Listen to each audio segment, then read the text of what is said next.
Welcome to Grit Channel. Anunnaki, Episode 8, Flood Myths and Global Reset. Utnapishtim versus Noah. Flood myths are among the most ubiquitous stories in ancient literature. Two of the best-known accounts come from the Epic of Gilgamesh in Mesopotamia and the Book of Genesis in the Bible. In the Mesopotamian epic, Utnapishtim is warned by the god Enki about an imminent flood sent by the assembly of gods to wipe out humanity. Instructs Utnapishtim to build a large boat, preserve living creatures, and ultimately survive the deluge. After the rain ceases, the ark comes to rest on Mount Nimish. Utnapishtim releases birds to seek dry land as a sign of safe harbor. For his obedience, the gods grant Utnapishtim eternal life as a reward. In the biblical tale, Noah is similarly chosen by Yahweh, angry at humanity's corruption, to build an ark to survive the flood. Noah gathers pairs of animals, obeys divine instruction, and endures the flood for 40 days and nights. The ark comes to rest on Mount Ararat. After disembarking, Noah offers a sacrifice. God sets a rainbow in the sky as a sign of his covenant never to flood the world again. The parallels between the two myths are striking.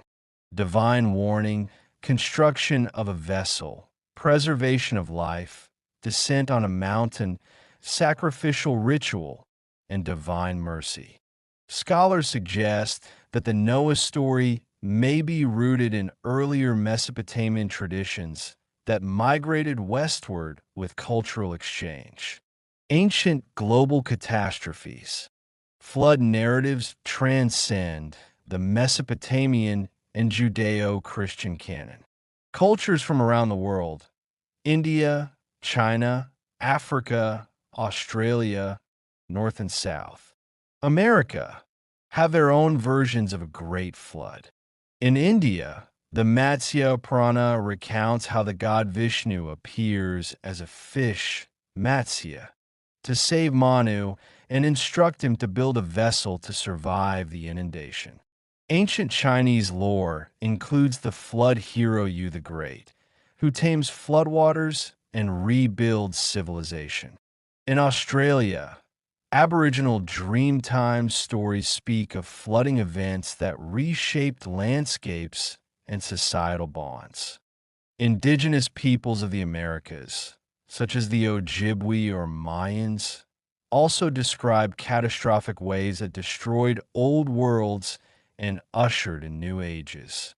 Geological records indicate that Earth has experienced massive inundations, regional tsunamis, glacial lake outbursts, sea level rise near coasts after the Ice Age, and superstorms. Catastrophes like Lake Agassiz drainage, Black Sea deluge, and massive tsunamis around 7,500 to 5,000 BCE could have inspired early flood legends. Reset by the gods. Many theorists posit that certain global events were not random natural disasters, but orchestrated by cosmic or divine forces. In Sumerian myth, the gods, especially Enlil, grew frustrated with humankind's noise and disobedience. Utnapishtim's flood is thus granted as divine purification, a reset to allow for a new, more obedient human lineage. Similarly, biblical tradition casts the flood as divine retribution followed by covenant and hope. God renews his relationship with humankind through Noah, with laws and morality renewed afterward. Some fringe interpretations elevate these myths as memories of real planetary events, perhaps caused by an approaching cosmic body, such as Nibiru, disrupting Earth stability. In these views, flood stories are encoded warnings of cyclical catastrophes tied to extraterrestrial visitation or orbital alignments. Human civilization may then be viewed as repeating cycles of rise, catastrophe, and re-rise, each reset supposedly engineered or triggered by supreme beings observing and guiding human behavior and evolution. Symbolism, memory, or history. The flood myth's longevity and ubiquity invite multiple interpretations. 1. Symbolic purification. Water represents cleansing, rebirth, and transformation. Flood stories may symbolize death and regeneration at individual or societal levels. 2. Collective memory of real events. Shared oral traditions might encode genuine environmental disasters, climate shifts, sea incursions, or regional floods that were deeply traumatic. 3. Encoded myths of alien intervention. Ancient astronaut proponents argue that flood myths are collective memories of catastrophic orbital passages of planets like Nibiru, triggering massive Earth changes that demanded divine or extraterrestrial intervention. The idea that multiple cultures across continents have remarkably similar flood stories suggests deeper connections, either a shared ancestral memory, mythic archetype, or global collective consciousness.